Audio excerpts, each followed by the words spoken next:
ദൈവ കുഞ്ഞാടേ ആത്മനാഥനെ അങ്ങേ ഞങ്ങൾ ആരാധിക്കുന്നു. കൊല്ലപ്പെട്ടവനെ ജീവനാഥനെ അങ്ങേ ഞങ്ങൾ ആരാധിക്കുന്നു. ദൈവ കുഞ്ഞാടേ ആത്മനാഥനെ അങ്ങേ ഞങ്ങൾ ആരാധിക്കുന്നു.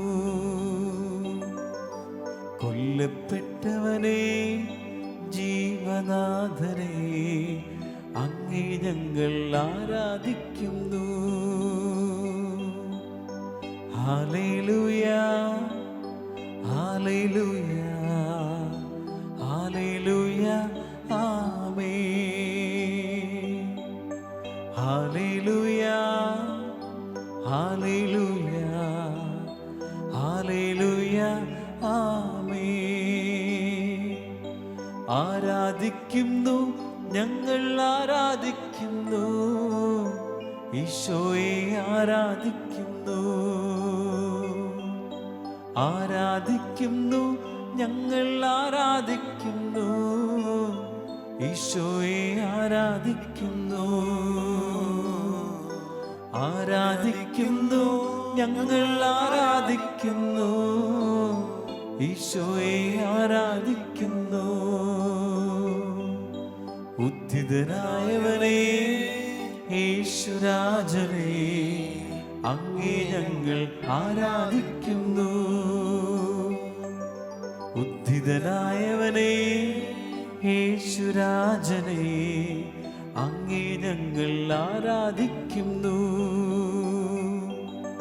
ലോകരക്ഷകനെ പാപമോചകനെ അങ്ങേ ഞങ്ങൾ ആരാധിക്കുന്നു. ലോകരക്ഷകനെ പാപമോചകനെ അങ്ങേ ഞങ്ങൾ ആരാധിക്കുന്നു. ആരാധിക്കുന്നു, ഞങ്ങൾ ആരാധിക്കുന്നു, ഈശോയെ ആരാധിക്കുന്നു. ആരാധിക്കുന്നു, ഞങ്ങൾ ആരാധിക്കുന്നു, ഈശോയെ ആരാധിക്കുന്നു. ആരാധിക്കുന്നു, ഞങ്ങൾ ആരാധിക്കുന്നു, ഈശോയെ ആരാധിക്കുന്നു. ഈശോയുടെ ദിവ്യകാരുണ്യത്തിലേക്ക് നോക്കാം. എല്ലാം മറന്ന് കർത്താവേ, നിന്റെ പാദാന്തികത്തിൽ എന്നതുപോലെ ഞങ്ങളായിരിക്കുന്ന ദൈവമേ, ഞങ്ങളുടെ ആത്മാവിലേക്ക്, മനസ്സിലേക്ക്, ഞങ്ങളുടെ ശരീരത്തിലേക്ക്, ഞങ്ങളുടെ മനസ്സാക്ഷിയിലേക്ക് അങ്ങ് താണിറങ്ങണമേ. നീ ഭരണം നടത്തുന്ന ഒരു ജീവിതമായി മാറാൻ കൊതിക്കുന്നു. ലോകമോ ലോകമോഹങ്ങളോ ഞങ്ങളെ ഭരണം നടത്താൻ അങ്ങ് അനുവദിക്കരുതേ. ഞങ്ങളുടെ ജീവിതത്തിൻ്റെ മേൽ അധികാരം ഏറ്റെടുക്കണമേ എന്ന പ്രാർത്ഥനയോടെ ദൈവത്തെ ആരാധിക്കുമ്പോൾ, ദൈവത്തിന് അടിയറ വയ്ക്കുമ്പോൾ, ദൈവത്തിന് നമ്മെ തന്നെ സമർപ്പിക്കുമ്പോൾ ഒരു ശക്തിക്കും നമ്മെ ഭരണം നടത്താൻ പറ്റില്ല. കർത്താവേ, അദൃശ്യമായി നിന്റെ കരം എന്നെ വലയം ചെയ്യട്ടെ. ഈ ലോകത്തിൽ നിന്റേതായി ജീവിക്കാൻ എന്നെ കൃപ കൊണ്ട്, വരങ്ങൾ കൊണ്ട് നിറയ്ക്കണമേ എന്ന പ്രാർത്ഥനയോടെ ഒരിക്കൽ കൂടി റേഡിയോട് ചേർന്ന് പാടി പ്രാർത്ഥിക്കാം. ആരാധിക്കുന്നു, ഞങ്ങൾ ആരാധിക്കുന്നു, ഈശോയെ ആരാധിക്കുന്നു. ആരാധിക്കുന്നു, ഞങ്ങൾ ആരാധിക്കുന്നു, ഈശോയെ ആരാധിക്കുന്നു. ആരാധിക്കുന്നു, ഞങ്ങൾ ആരാധിക്കുന്നു, ഈശോയെ ആരാധിക്കുന്നു. മിശിഹായിൽ സ്നേഹം നിറഞ്ഞ സഹോദരങ്ങളെ, കർത്താവിൻ്റെ വചനത്തോട് നമുക്ക് കാതോർക്കാം. ഈശോ നമ്മളോട് സംസാരിക്കാൻ ആഗ്രഹിക്കുന്നത് നമ്മുടെ ജീവിതത്തിലേക്ക്, നമ്മുടെ കുടുംബത്തിലേക്ക് ഏറ്റുവാങ്ങാം. ലൂക്കായുടെ സുവിശേഷം 16-ാം അധ്യായത്തിൽ മരണാനന്തര ജീവിതത്തെക്കുറിച്ച് ഈ ലോകത്തെ വെളിപ്പെടുത്താൻ ഈശോ പറയുന്ന ഉപമയാണല്ലോ ധനവാന്റെയും ലാസറിൻ്റെയും ഉപമ. ചിന്തിച്ചു നോക്കി. ലൂക്കായുടെ സുവിശേഷം തന്നെ ദരിദ്രരുടെ സുവിശേഷം എന്നാണ് വിശേഷിപ്പിക്കുന്നത്. എന്തുകൊണ്ടാണ് ലൂക്കായുടെ സുവിശേഷം ദരിദ്രരുടെ സുവിശേഷം എന്ന് പറയുക? സുവിശേഷം ഉടനീളം ദരിദ്രരോട് ഒരു പരിഗണന സുവിശേഷത്തിൽ നമുക്ക് കാണാൻ സാധിക്കും. ലൂക്കായുടെ സുവിശേഷം 1-ാം അധ്യായത്തിൽ വചനം പറയുന്നത് എങ്ങനെയാണ്? വിശക്കുന്നവരെ വിശിഷ്ട വിഭവങ്ങൾ കൊണ്ട് അവിടുന്ന് സമ്പന്നരാക്കി. ഓർക്കുക, വീണ്ടും നമുക്ക് കാണാൻ സാധിക്കും ലൂക്കായുടെ സുവിശേഷത്തിൽ 18-ാം അധ്യായം 25-ാം വചനം, ധനവാൻ ദൈവരാജ്യത്തിൽ പ്രവേശിക്കുന്നതിനേക്കാൾ എളുപ്പം ഒട്ടകം സൂചിക്കുഴയിലൂടെ കടക്കുന്നതാണ്. അപ്പോൾ ദരിദ്രരുടെ സുവിശേഷം എന്ന് വിശേഷിപ്പിക്കുമ്പോൾ ധനികരെ കുറിച്ചും വിമർശനാത്മകമായി പറയുന്നത് നമുക്ക് കാണാൻ സാധിക്കും. എന്തുകൊണ്ടാണ് ദരിദ്രരോട് ഒരു പരിഗണന, എന്നാൽ സമ്പന്നരെ കുറിച്ച് ഇപ്രകാരം വിമർശനാത്മകമായി പറയുന്നത്?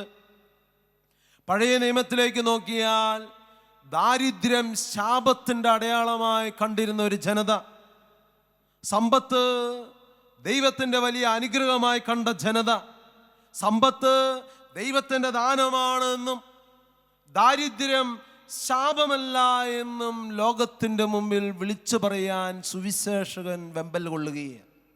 അങ്ങനെയെങ്കിൽ ധനവാന്റെയും ലാസറിൻ്റെയും ഉപമയിലൂടെ നമുക്ക് കാണാൻ സാധിക്കും, ദാരിദ്ര്യത്തിൻ്റെ പരമോച്ചിയിൽ ജീവിക്കുന്ന ഒരു മനുഷ്യൻ, സമ്പന്നതയുടെ അതിൻ്റെ ഉച്ചിംഗ ശൃംഗത്തിലായിരിക്കുന്ന ഒരു മനുഷ്യൻ ധനവാൻ. ഒന്ന് ചിന്തിച്ചു നോക്കിയേ, ദാരിദ്ര്യം ശാപമെന്നും സമ്പത്ത് ജീവിതത്തിൽ എന്തോ വലിയ അനുഗ്രഹമെന്നും ചിന്തിക്കുന്ന, ഇവിടെ നേരെ തലകീഴായി സംഭവിക്കുന്ന ഒരു ഉപമയാണ് നമുക്ക് കാണാൻ സാധിക്കുക. ഒന്ന് ചിന്തിച്ചു നോക്കി, 2 തരത്തിലുള്ള മനുഷ്യരെ കുറിച്ചാണ് ലൂക്കായുടെ സുവിശേഷം 16-ാം അധ്യായം നമ്മുടെ മുമ്പിൽ വെക്കുന്നത്. ലൂക്കായുടെ സുവിശേഷം 16-ാം അധ്യായം 13-ാം വചനം, ഒരു വൃദ്ധന് 2 യജമാനന്മാരെ സേവിക്കാൻ സാധിക്കുകയില്ല. ഒന്നുകിൽ ഒരുവനെ അവൻ ദ്വേഷിക്കുകയും ഒരുവനെ സ്നേഹിക്കുകയും ചെയ്യും. ഒന്നുകിൽ ഒരുവനോട് ഭക്തി കാണിക്കുകയും ഒരുവനെ നിന്ദിക്കുകയും ചെയ്യും. ദൈവത്തെയും ധനത്തെയും ഒന്നിച്ച് സേവിക്കാൻ സാധിക്കുകയില്ല എന്ന് വചനം നമ്മെ ഓർമ്മിപ്പിക്കുക.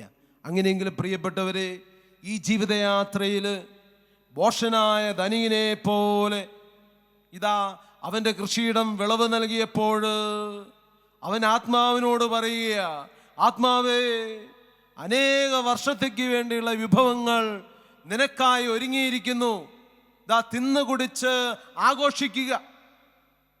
ഓർക്കുക പ്രിയപ്പെട്ടവരെ, അവനോട് ദൈവം പറയുക, ബോഷ, ഈ രാത്രി നിന്റെ ആത്മാവിനെ എടുത്താൽ നീ കരുതി വെച്ചിരിക്കുന്നത് കൊണ്ട് എന്ത് പ്രയോജനം? ഇവ വീണ്ടും നമുക്ക് കാണാൻ സാധിക്കും.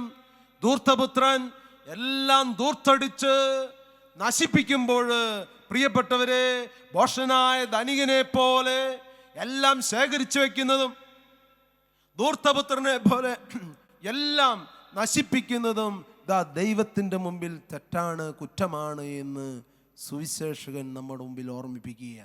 2 തരത്തിലുള്ള മനുഷ്യരും, സമ്പന്നതയുടെ അതിൻ്റെ നെറുകയിലിരിക്കുന്ന ധനവാൻ, എന്നാൽ ദാരിദ്ര്യത്തിൻ്റെ പാരമ്യത്തിൽ കിടക്കുന്ന ലാസർ. ഒന്ന് ചിന്തിച്ചു നോക്കിയേ, കടപ്പാടമില്ല, പരിത്യക്തൻ, എല്ലാവരാലും ജീവിതത്തിൽ പരിത്യക്തനായവൻ, രോഗങ്ങളാലും അവശതയാലും വലഞ്ഞവൻ. എന്നാൽ ധനികന്റെ ജീവിതത്തിലേക്ക് നോക്കിയേ, ശുശ്രൂഷിക്കാൻ പരിചാരവൃന്ദങ്ങൾ, സ്വയം കേന്ദ്രീകൃതമായ ജീവിതം, എന്തു വന്നാലും ആസ്വദിക്കണം, മുന്തിരിച്ചാറ് പോലെയുള്ള ഈ ജീവിതം. ഇങ്ങനെ മുന്തിരിച്ചാറ് പോലെ ജീവിതം ആസ്വദിച്ച് ജീവിക്കുന്ന ധനവാൻ. എന്നാൽ ഇല്ലായ്മയുടെ പാരമ്യത്തിൽ കിടന്ന് ജീവിതത്തിൻ്റെ 2 അറ്റവും കൂട്ടിമുട്ടിക്കാൻ വിഷമിക്കുന്ന ഒരു മനുഷ്യൻ. അപ്പോൾ ജീവിതത്തിൽ 2 എക്സ്ട്രീമുകളാണ് ഇവിടെ കാണാൻ സാധിക്കുക. സമ്പത്തിൻ്റെ നെറുകയിൽ ഒരുവനിരിക്കുമ്പോൾ ദാരിദ്ര്യത്തിൻ്റെ പാരമ്യത്തിൻ്റെ അതിൻ്റെ പൂർണ്ണതയിൽ കിടക്കുന്ന ഒരു മനുഷ്യൻ. ധനവാൻ അവൻ ചമന്ന പട്ടും മൃദുല വസ്ത്രങ്ങളും ധരിക്കുന്നു. ധനവാനെ അവൻ പള്ളി കൊള്ളുന്നത് മാളികയിൽ, ശുശ്രൂഷിക്കാൻ പരിചാര വൃന്ദങ്ങള്. ലാസർ ദരിദ്രൻ ധനവാന്റെ പടിവാതിക്കൽ കിടക്കുന്നു. അവനെ ശുശ്രൂഷിക്കുന്നത് നായ്ക്കള. ശരീരം മുഴുവൻ വ്രണങ്ങൾ കൊണ്ട് നിറഞ്ഞ ആ മനുഷ്യന്റെ വ്രണങ്ങൾ വന്ന് നായ്ക്കൾ നക്കിത്തോർക്കുന്നു. വിശപ്പടക്കാൻ ആ ധനവാന്റെ മേശയിൽ നിന്ന് എന്തെങ്കിലും വീണിരുന്നതിൽ നിന്ന് ആഗ്രഹിക്കുന്നു. ഓർക്കുക പ്രിയപ്പെട്ടവരെ, മാനുഷികമായ പരിഗണനയോ പരിചരണമോ ലഭിക്കാതെ ജീവിതത്തിന്റെ പരിപരുത്ത യാഥാർത്ഥ്യങ്ങളുമായി മല്ലടിക്കുന്ന ഒരു മനുഷ്യൻ. നമ്മൾ പറയാറില്ലേ, നമ്മുടെയൊക്കെ നാട്ടില് രോഗത്തിൻ്റെയോ പട്ടിണിയുടെയോ അല്ലെങ്കിൽ ജീവിതത്തിൽ ഇല്ലായ്മയുടെയൊക്കെ പാരമ്യ അവസ്ഥയിൽ കിടക്കുന്ന മനുഷ്യര്, ഇങ്ങനെ ശരീരം മുഴുവൻ മുറിവുകളായി മരണത്തെ കാത്തു കിടക്കുന്നവൻ മരിക്കാതെ കിടക്കുമ്പോൾ നമ്മളൊക്കെ അവരുടെ വീടുകളിൽ പോയി സന്ദർശിച്ചിട്ട് പറയും, ദൈവമേ, ഈ മനുഷ്യൻ മരിക്കുകയായിരുന്നെങ്കിൽ നല്ലതായിരുന്നു എന്ന് പറയും. അപ്പോൾ ജീവിതത്തിൽ ആരും നോക്കാനില്ലാതെ ശരീരം മുഴുവൻ വ്രണങ്ങളാൽ നിറഞ്ഞ, കഴിക്കാൻ ഭക്ഷണമില്ലാതെ, കിടക്കാൻ കിടപ്പാടമില്ലാതെ തെരുവിൽ കിടക്കുന്ന ഈ ലാസർ ഒരുപക്ഷെ ജീവിതത്തിൽ ആഗ്രഹിച്ചിരുന്നിരിക്കാം, ദൈവമേ, എന്നെ നീ മറന്നോ? മരണമെന്ന യാഥാർത്ഥ്യത്തിലൂടെ എൻ്റെ ജീവിതത്തെ എന്താ അങ്ങ് എടുക്കാത്തത്? അവൻ്റെ മുമ്പിൽ മരണദൂതൻ കടന്നു വരുമ്പോൾ അവന് അല്പം പോലും ദുഃഖമില്ല. അവൻ മരിച്ചു എന്ന് കേട്ടപ്പോൾ നാട്ടുകാർ പറയുന്ന ഇപ്രകാരമായിരിക്കാം, അവൻ മരിക്കുകയല്ല, അവൻ ജനിക്കുകയാണ് ചെയ്തതെന്ന് പറഞ്ഞിരിക്കാം. കാരണം നമ്മുടെയൊക്കെ നാട്ടിലും ഇതുപോലെയുള്ള പാരമ്യ അവസ്ഥയിൽ കിടക്കുന്നവര് മരിച്ചു കഴിഞ്ഞാൽ നമ്മൾ പറയും, അവൻ മരിക്കുകയല്ല, അവൻ ജനിക്കുകയാണ് ചെയ്തത്. ഓർക്കുക പ്രിയപ്പെട്ടവരെ, ഈ ലോകത്തിൽ അവസാനിക്കുന്ന ഒരു ജീവിതമാണ് എങ്കിൽ എത്രയോ ശോചനീയമാണ് ലാസറിന്റെ ജീവിതം, എത്രയോ ഭാഗ്യമാണ് ധനവാന്റെ ജീവിതം. എന്നാൽ ലോകത്തിൽ അവസാനിക്കുന്ന ഒരു ജീവിതമല്ല എന്ന് സുവിശേഷം അടുത്ത രംഗം നമ്മുടെ മുമ്പിൽ വിവരിക്കുക. ഒരു നാടകമാണ് എങ്കിൽ ആ നാടകത്തിന്റെ ആദ്യ രംഗം ഇതാ കർട്ടൻ വീണു. ആ കർട്ടൻ വീണതോടെ നാടകം അവസാനിക്കുകയില്ല, വീണ്ടും കർട്ടൻ ഉയരും. ഓർക്കുക പ്രിയപ്പെട്ടവരെ, ലാസർ മരിച്ച് അടക്കപ്പെട്ടു. എന്നാൽ കുറച്ചു നേരം കഴിഞ്ഞപ്പോൾ മരണദൂതൻ ധനവാന്റെ പടിവാതിക്കൽ വന്ന് നിൽക്കുകയാണ്. തൻ്റെ പടിവാതിക്കൽ നിൽക്കുന്ന മരണദൂതനെ കാണുമ്പോൾ ലാസർ ധനവാൻ ആകെ വേദനിച്ചിട്ടുണ്ടാകാം. ആ മരണദൂതനോട് അവൻ പറഞ്ഞിട്ടുണ്ടാകാം, ഒരു വർഷം കൂടി, ഒരു മാസം കൂടി, ഒരു ദിവസം കൂടി, ഒരു മണിക്കൂറെങ്കിലും എനിക്ക് തരൂ. ഓർക്കുക പ്രിയപ്പെട്ടവരെ, ഒരു മണിക്കൂർ പോയിട്ട് ഒരു നിമിഷം പോലും അവൻ്റെ ജീവിതത്തിൽ ലഭിക്കാതെ മരണമെന്ന യാഥാർത്ഥ്യത്തിലേക്ക് ധനവാനും ജീവിതത്തിൽ പെടുകയാണ്. അപ്പോൾ ധനവാനും ലാസറും മരിച്ചു. ഈ ലോകത്തിൽ നടന്ന ഒരു കഥയാണെങ്കിൽ അതിന് വിരാമമായി. ഓർക്കുക പ്രിയപ്പെട്ടവരെ, എന്നാൽ ലോകത്തിൽ ഒതുങ്ങുന്ന ഒരു ജീവിതമല്ല എന്ന് ധനവാന്റെയും ലാസറിന്റെയും ഉപമ നമ്മുടെ മുമ്പിൽ വെളിപ്പെടുത്തുകയാണ്. ധനവാൻ മരിച്ചു, ലാസർ മരിച്ചു. ലാസർ അബ്രാഹത്തിന്റെ മടിയിലേക്ക് സംവഹിക്കപ്പെട്ടു. ധനവാൻ കെടാത്ത നരകാഗ്നിയിൽ കടന്ന് യാതന അനുഭവിക്കുന്നു എന്നാണ് സുവിശേഷം നമ്മുടെ മുമ്പിൽ വെക്കുന്നത്. ഒന്ന് ചിന്തിച്ചു നോക്കിയേ, ഈ ലോകത്തിലെ വിജയാളി വലിയ പരാജയനായിട്ട് മാറി. ഈ ലോകത്തിലെ പരാജയത്തിൻ്റെ നിസ്സഹായാവസ്ഥയിൽ കിടന്നവൻ വലിയ വിജയാളിയായി അബ്രാഹത്തിൻ്റെ മടിത്തട്ടിലേക്ക് എടുക്കപ്പെട്ടു. ഓർക്കുക പ്രിയപ്പെട്ടവരെ, സ്വർഗ നരക ചിന്തകളെ കുറിച്ചാണ് സുവിശേഷം നമ്മുടെ മുമ്പിൽ വെക്കുന്നത്. അപ്പോൾ ഒരു വിശ്വാസിയുടെ ജീവിതം സ്വർഗ നരക ചിന്തകൾ കൊണ്ട് നിറഞ്ഞാലേ അവൻ്റെ വിശ്വാസ ജീവിതം പ്രബലപ്പെടുകയുള്ളൂ. അപ്പോൾ എൻ്റെ വിശ്വാസ ജീവിതം പ്രബലപ്പെടണമെങ്കിൽ സ്വർഗ നരക ചിന്തകൾ കൊണ്ട് നമ്മുടെ ജീവിതം ധന്യമായി മാറണം. എന്താണ് നരകം? നിത്യമായ ദൈവത്തിൽ നിന്നുള്ള അകൽച്ചയെ, എന്നേക്കുമായി ദൈവത്തിൽ നിന്ന് അകറ്റപ്പെടുന്നു. അതുകൊണ്ടാണല്ലോ നരകത്തെക്കുറിച്ച് സുവിശേഷം പറയുന്നത് പ്രകാരമാണ്. നരകത്തെക്കുറിച്ച് പറയുന്നത് എങ്ങനെയാണ്? അഗ്നിയുടെ സ്ഥലം, കെടാത്ത തീ, പിശാചിനും അവന്റെ ദൂതന്മാർക്കുമുള്ള സ്ഥലം. അപ്പോൾ നിത്യമായി ദൈവത്തിൽ നിന്ന് ഒരാത്മാവ് അകന്നു പോകുമ്പോൾ നരകത്തിൽ നിബന്ധിച്ചതിന് തുല്യമായ ഒരു ജീവിതം മാറുന്നു. നമുക്കറിയാമല്ലോ യൂദാസിന്റെ ജീവിതം. അവൻ നിത്യമായി എന്നേക്കും ദൈവത്തിൽ നിന്ന് അകന്നു. അങ്ങനെയെങ്കിൽ പ്രിയപ്പെട്ടവരെ, ഈ ലാസർ സ്വർഗത്തിലേക്ക് എടുക്കപ്പെട്ടുവെങ്കിൽ, അബ്രാഹത്തിന്റെ മടിയിലേക്ക് എടുക്കപ്പെട്ടുവെങ്കിൽ, സുവിശേഷം നമ്മുടെ മുമ്പിൽ വയ്ക്കുന്ന ചില ചിന്തകളുണ്ട് പ്രിയപ്പെട്ടവരെ. സ്വർഗം നേടാൻ, നരകത്തിന്റെ മകനായി മകളായി ജീവിക്കാതിരിക്കാൻ, സ്വർഗത്തിന്റെ മകനായി മകളായി ജീവിക്കാൻ സുവിശേഷം നമ്മുടെ മുമ്പിൽ വയ്ക്കുന്ന ഏറ്റവും വലിയ ചിന്ത ഇവരുടെ രണ്ടുപേരുടെയും ജീവിതം തന്നെയാണ്. ലാസറിന്റെ ജീവിതം സ്വർഗം സ്വന്തമാക്കാൻ അവന്റെ ജീവിതം നമ്മുടെ മുമ്പിൽ വയ്ക്കുന്നത് എന്താണ്? ഒന്ന് ചിന്തിച്ചു നോക്കിയേ.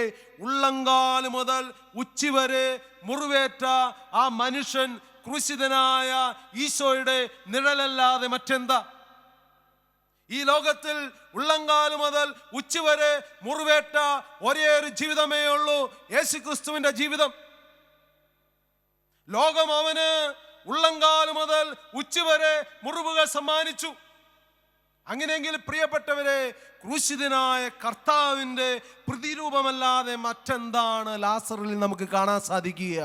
അപ്പോൾ ജീവിതത്തിൽ നിസ്സഹായ അവസ്ഥയിൽ ഉള്ളങ്കാല് മുതൽ ഉച്ചി വരെ മുറിവേറ്റ ആ മനുഷ്യന്റെ ജീവിതം യേശുവിൻ്റെ പ്രതിരൂപമാണ് എങ്കിൽ നമ്മളൊക്കെ യേശുവിൻ്റെ പ്രതിരൂപമായി മാറുമ്പോൾ സ്വർഗമല്ലാതെ നമ്മുടെ ജീവിതത്തിൽ എന്താണ് സമ്മാനമായിട്ട് ലഭിക്കുക? ഈ സുവിശേഷത്തിലെ ലാസർ അവൻ്റെ അതരം തുറന്ന് എന്തെങ്കിലും പറയുന്നുണ്ടോ? ഒന്ന് ചിന്തിച്ചു നോക്കിയേ. ഇല്ലായ്മയെ കിടക്കുന്നവൻ അവൻ്റെ ജീവിതത്തിൽ പരാതിയും പരിഭവവും ആകുലതയും അസ്വസ്ഥതയല്ലേ? നമുക്കൊക്കെ ഇല്ലായ്മ വരുമ്പോൾ നമുക്കൊക്കെ എന്തെല്ലാം വേദനകളാ, എന്തെല്ലാം പരാതികളാ. ഓർക്കുക പ്രിയപ്പെട്ടവരെ, കിടക്കാൻ കിടപ്പാടമില്ല, കഴിക്കാൻ ഭക്ഷണമില്ല, ശുശ്രൂഷിക്കാൻ ആരുമില്ല. ജീവിതത്തിൽ എല്ലാം കൊണ്ടും പരാജയനായ മനുഷ്യന്റെ ഉള്ളിൽ നിന്ന് ഒരു വാക്കുപോലും അവൻ ഉരിയാടുന്നില്ല. അപ്പോൾ നിശബ്ദതയിൽ ജീവിതത്തെ നോക്കിക്കാണുന്ന ഏറ്റവും വലിയ മാതൃകയല്ലേ ഈ ലോകത്തിൽ നിശബ്ദമായി ജീവിതത്തെ നോക്കിക്കണ്ട ഏക വ്യക്തിത്വം ഈശോയല്ലേ? നോക്കുക, അവനെ പ്രഹരിക്കുമ്പോൾ, അവനെ പരിഹസിക്കുമ്പോൾ, അവൻ്റെ മേൽ മുറിവുകൾ സമ്മാനിക്കുമ്പോൾ ഒരു വാക്കുപോലും ഈശോ ഉച്ചരിക്കുന്നില്ല. എന്തുകൊണ്ടാണ് ഈശോ ഉച്ചരിക്കാഞ്ഞത്? അവനെ പ്രഹരിക്കുന്നവരുടെയും അവനെ പരിഹസിക്കുന്നവരുടെയും പാപത്തിന് പരിഹാരമായിട്ടാണ് ഞാനിത് സഹിക്കുന്നത്. ഓർക്കുക പ്രിയപ്പെട്ടവരെ, കൊല്ലുവാൻ കൊണ്ടുപോകുന്ന കുഞ്ഞാടിനെ പോലെ, രോമം കത്തിരിക്കാൻ നിൽക്കുന്ന ചമ്പരിയാടിനെ പോലെ അവൻ നിശബ്ദനായി കാണപ്പെട്ടു എന്ന് സുവിശേഷം പറയുമ്പോൾ നിശബ്ദതയിൽ അത്ഭുതം പ്രവർത്തിച്ച ഈശോയെ പോലെ അത്ഭുതം പ്രവർത്തിച്ചവനല്ലേ ലാസർ? അവന്റെ ജീവിതം വലിയൊരു അത്ഭുതമായിരുന്നില്ലേ പ്രിയപ്പെട്ടവരെ? അങ്ങനെയെങ്കിൽ നിന്റെ പരിപരുത്ത യാഥാർത്ഥ്യങ്ങളിൽ നീ നിശബ്ദമായി നിന്റെ ജീവിതത്തെ നോക്കിക്കാണുമ്പോൾ നീ സ്വർഗത്തിൻ്റെ മകനായി മകളായി മാറുന്നു.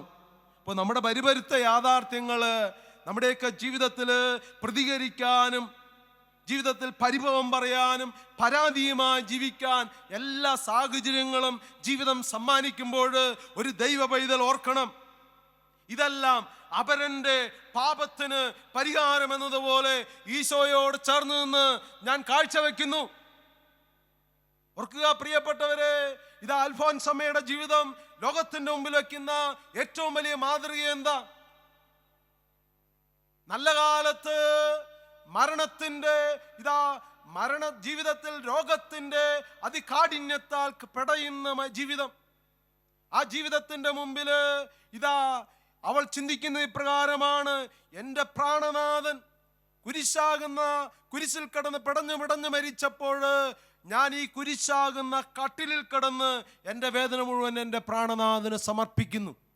അങ്ങനെയെങ്കിൽ പ്രിയപ്പെട്ടവരെ, നിശബ്ദമായി നോക്കിക്കാണുന്നവന് സ്വർഗമാണ് സമ്മാനമായി നൽകുക. ഒന്ന് ചിന്തിച്ചു നോക്കിയേ. എന്നല്ല, ധനവാന്റെ ജീവിതത്തിലേക്ക് നോക്കി. അവൻ്റെ ജീവിതത്തിൽ പരിപരുത്ത യാഥാർത്ഥ്യം കടന്നു വന്നപ്പോൾ, കെടാത്ത തീയിലേക്ക് അവൻ എറിയപ്പെട്ടപ്പോൾ, അവൻ കണ്ണുകളുയർത്തി നോക്കിയപ്പോൾ അബ്രാഹത്തിൻ്റെ മടിയിൽ ലാസർ, പിതാവായ അബ്രാഹമേ, ലാസറിനെ എൻ്റെ സന്നിധിയിലേക്ക് അയക്കണമേ, അവൻ്റെ വിരൽ വെള്ളത്തിൽ മുക്കി എൻ്റെ നാവ് തണിപ്പിക്കാൻ അവനെ അയക്കണമേ. അതുകൊണ്ട് തീർന്നില്ല, എൻ്റെ പുതുഭവനത്തിലേക്ക് അവനെ അയക്കണമേ. എനിക്ക് 6 സഹോദരന്മാരുണ്ട്, എനിക്ക് 5 സഹോദരന്മാരുണ്ട്. അവരും ഈ പീഡകളുടെ സ്ഥലത്തേക്ക് കടന്നു വരാതിരിക്കാൻ അവൻ സാക്ഷ്യം നൽകട്ടെ. ഓർക്കുക പ്രിയപ്പെട്ടവരെ, അപ്പോൾ അബ്രാഹാം പറയുന്നത് എങ്ങനെയാണ്? അവർക്ക് മോശയും പ്രവാചകന്മാരുമുണ്ട്. മോശയും പ്രവാചകന്മാരും പറഞ്ഞത് അവർ കേൾക്കട്ടെ. മരിച്ചവരിൽ ഒരുവൻ ചെന്ന് പറഞ്ഞാലും ഇതാ അവർ അനുസരിക്കണമെന്ന്, മനസ്സിലാക്കണമെന്ന് നിർബന്ധമില്ല. അങ്ങനെയെങ്കിൽ പ്രിയപ്പെട്ടവരെ, മോശയും പ്രവാചകന്മാരും പറഞ്ഞത് എന്താ? അപ്പോൾ മോശയും പ്രവാചകന്മാരും പറഞ്ഞത് കേൾക്കാൻ തയ്യാറായാൽ സ്വർഗം സ്വന്തമാക്കാൻ പറ്റും. അങ്ങനെയെങ്കിൽ മോശയും പ്രവാചകന്മാരും പറഞ്ഞത് മറ്റൊന്നുമല്ല, ഈ വിശുദ്ധ ഗ്രന്ഥത്തിൽ എന്താണ്? അതാണ് മോശയിലൂടെയും പ്രവാചകന്മാരിലൂടെയും ഇതാ ലോകത്തിൻ്റെ മുമ്പിൽ ദൈവം കൈമാറിയത്. വിശുദ്ധ ഗ്രന്ഥത്തോട് കാതോർക്കുമ്പോൾ, നിശബ്ദമായ ജീവിതത്തെ, പ്രശ്നങ്ങളെ നോക്കിക്കാണുമ്പോൾ, ദൈവത്തെ ഇതാ ജീവിതത്തിൽ എല്ലാത്തിലും ഉപരിയായി നീ സ്നേഹിക്കുമ്പോൾ സ്വർഗം സ്വന്തമാക്കാനുള്ള ഒരു കൃപയാണ് ദൈവം നിനക്ക് തരുന്നത്. സ്നേഹമുള്ളവരെ, ദിവികാരുണ്യത്തിലേക്ക് നോക്കാം. സ്വർഗം സ്വന്തമാക്കാൻ വിളിക്കപ്പെട്ടവരല്ലേ നമ്മൾ? മാമോദിസായിലൂടെ ഒരു ക്ഷണം നമ്മുടെ ജീവിതത്തിലുണ്ട്. സ്വീകരിച്ച ഉദാശകളിലൂടെ ഇതാ നമ്മുടെയൊക്കെ ജീവിതത്തിൽ ഈശോയുടെ മകനായി മകളായിരിക്കാനുള്ള എല്ലാവിധ വരപ്രസാദം നമുക്ക് നൽകിയിട്ടുണ്ട്. ഈ വരപ്രസാദം ജ്വലിക്കാൻ, നിശബ്ദതയിൽ ജീവിതത്തെ നോക്കിക്കാണാൻ, ജീവിതത്തിൽ ദൈവത്തിൻ്റെ വചനത്തോട് ചേർന്ന് നിൽക്കാൻ, ദൈവത്തിൻ്റെ പ്രമാണങ്ങളും ചട്ടങ്ങളും കുറ്റമറ്റ രീതിയിൽ ജീവിക്കാൻ ഈശോയെ എന്നെ അനുഗ്രഹിക്കണമേ എന്ന പ്രാർത്ഥനയോടെ ഈരടിയോട് ചേർന്ന് പാടി പ്രാർത്ഥിക്കാം. അങ്ങേ ജ്ഞാനത്തിൽ അണഞ്ഞിടുവാ, അങ്ങേ ജ്ഞാനത്തിൽ നിന്നു നുകരാ, അങ്ങേ ജ്ഞാനത്തിൽ ജീവിക്കുവാ, എന്നെ അനുവദിക്കുക നാഥ.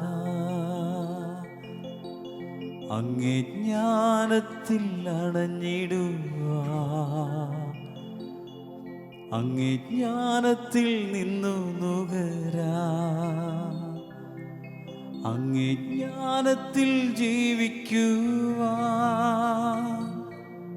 എന്നെ അനുവദിക്കുക നാഥ. ഈശോയുടെ ദിവ്യകാരുണ്യത്തിലേക്ക് നോക്കി. ക്രൈസ്തവ ജീവിതത്തിൻ്റെ സാമൂഹിക മാനമാണ് പാപം വർജിക്കുക, പുണ്യത്തിൽ ജീവിക്കുക. ഇതാ പാപത്തെ ഉപേക്ഷിക്കാൻ, പുണ്യത്തിൽ വളരാൻ, നല്ലത് ചിന്തിക്കാൻ, നല്ലത് പ്രവർത്തിക്കാൻ, നന്മയിൽ വളരാൻ എന്നെ അങ്ങ് അഭിഷേകം ചെയ്യണമേ എന്ന പ്രാർത്ഥനയോടെ ജ്ഞാനത്തിന് വേണ്ടി ദിവ്യകാരുണ്യത്തിലേക്ക് നോക്കി പാടി പ്രാർത്ഥിക്കാം. നിന്റെ ജ്ഞാനത്തിൽ അണഞ്ഞിടുവാ, നിന്റെ ജ്ഞാനത്തിൽ നിന്നു നുകരാ, നിന്റെ ജ്ഞാനത്തിൽ ജീവിക്കുവാ, എന്നെ അനുവദിക്കുക നാഥ. ഒരുവന്റെ ജീവിതത്തിൽ ക്രൈസ്തവ ജീവിതം പുഷ്ടിപ്പെടണമെങ്കിൽ അവനിൽ സ്വർഗ നരക ചിന്തകൾ പ്രബലമായി മാറണം. സ്വർഗം സ്വന്തമാക്കാനും ഇതാ നരകത്തെ ജീവിതത്തിൽ എന്നേക്കുമായി വെറുത്തുപേക്ഷിക്കാനും സ്വർഗ നരക ചിന്തകൾ കൊണ്ട് നിറയുമ്പോൾ ഇതാ ജീവിതത്തിൽ നോ പറയേണ്ടതിന് നോ പറയാൻ, ജീവിതത്തിൽ സ്വന്തമായി ജീവിതത്തെ സാംശീകരിക്കേണ്ടതിനെ ജീവിതത്തിൽ ഏറ്റുവാങ്ങാൻ ഒരു ശക്തിയായിട്ട് മാറുകയാണ്. ദിവ്യകാരുണ്യത്തിലേക്ക് നോക്കി സ്വർഗത്തിൻ്റെ മകനായി മകളായി ജീവിക്കാൻ എനിക്കും ഭാഗ്യം നൽകണമേ എന്ന പ്രാർത്ഥനയുടെ ജ്ഞാനത്തിന് വേണ്ടി പാടി പ്രാർത്ഥിക്കാം. നിന്റെ ജ്ഞാനത്തിൽ അണഞ്ഞിടുവാ, നിന്റെ ജ്ഞാനത്തിൽ നിന്ന് നുകരാ, നിന്റെ ജ്ഞാനത്തിൽ ജീവിക്കുവാ എന്നെ അനുവദിക്കുക നാഥ. നമുക്ക് കണ്ണുകൾ അടയ്ക്കാം, നമ്മുടെ കരങ്ങൾ യാചനാപൂർവം പിടിക്കാം. നമ്മെ സ്വർഗത്തോളം എത്തിക്കാൻ സ്വർഗം വിട്ട് ഇറങ്ങി വന്ന തമ്പുരാൻ നിശബ്ദതയിലാണ് അത്ഭുതം പ്രവർത്തിച്ചത്. ഇതാ പിലാത്തോസിന്റെ അരമനയുടെ അകത്തളങ്ങൾ മുതൽ ഗാഗുൽത്തായുടെ വിരിമാറിൽ കുരിശിൽ കടന്ന് പിടഞ്ഞു മരിക്കുന്ന നിമിഷം വരെ അവൻ ഒരു വാക്ക് പോലും ഉരിയാടുന്നില്ല. എല്ലാം നിശബ്ദമായി സഹിച്ച് പരമപിതാവിന്റെ മുമ്പിൽ ബലിയായി ഉയർത്തിയെങ്കിൽ ഈശോയെ ഇതാ എൻ്റെ ജീവിതം സമർപ്പിക്കുന്നു. പുറപ്പാടിന്റെ പുസ്തകം 14-ാം അധ്യായം 14-ാം വചനം, നീ ശാന്തമായിരുന്നാൽ നിന്റെ ദൈവമായ കർത്താവ് നിനക്ക് വേണ്ടി യുദ്ധം ചെയ്യും. ഈശോയെ എൻ്റെ ജീവിതത്തിന്റെ മേൽ നിന്റെ കൃപ ചൊരിയണമേ എന്ന പ്രാർത്ഥനയോടെ 2 കരങ്ങൾ ഉയർത്തി സ്തുതിച്ച് പ്രാർത്ഥിക്കാം. Hallelujah, hallelujah. അഭിഷേകം നൽകണമേ എന്നിലൂടെ തലമുറകൾ അനുഗ്രഹിക്കപ്പെടാൻ. ഈശോയെ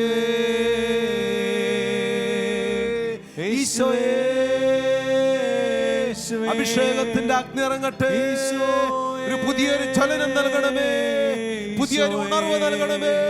പാപത്തെ ഉപേക്ഷിക്കാൻ, ലോകത്തെ ഉപേക്ഷിക്കാൻ, ലോകമോഹങ്ങളെ ഉപേക്ഷിക്കാൻ അഭിഷേകം ചെയ്യുക കർത്താവേ.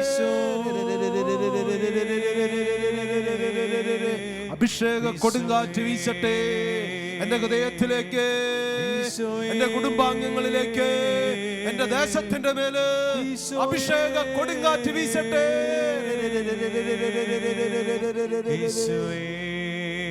ആരാധനയുടെ ഗീതം പാടി ഈശ്വര ആശീർവാദം സ്വീകരിക്കാം.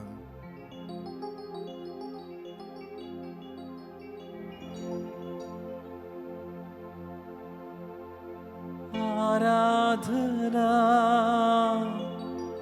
ആരാധന ആരാധന ആരാധന ആരാധന ആരാധന ആരാധന ആരാധന പരിശുദ്ധ പരമമാ ദിവ്യകാരുണ്യമേ ഇന്നുമെന്നും അങ്ങേക്കാരാധന. പരിശുദ്ധ പരമമാ ദിവ്യകാരുണ്യമേ ഇന്നുമെന്നും അങ്ങേക്കാരാധന.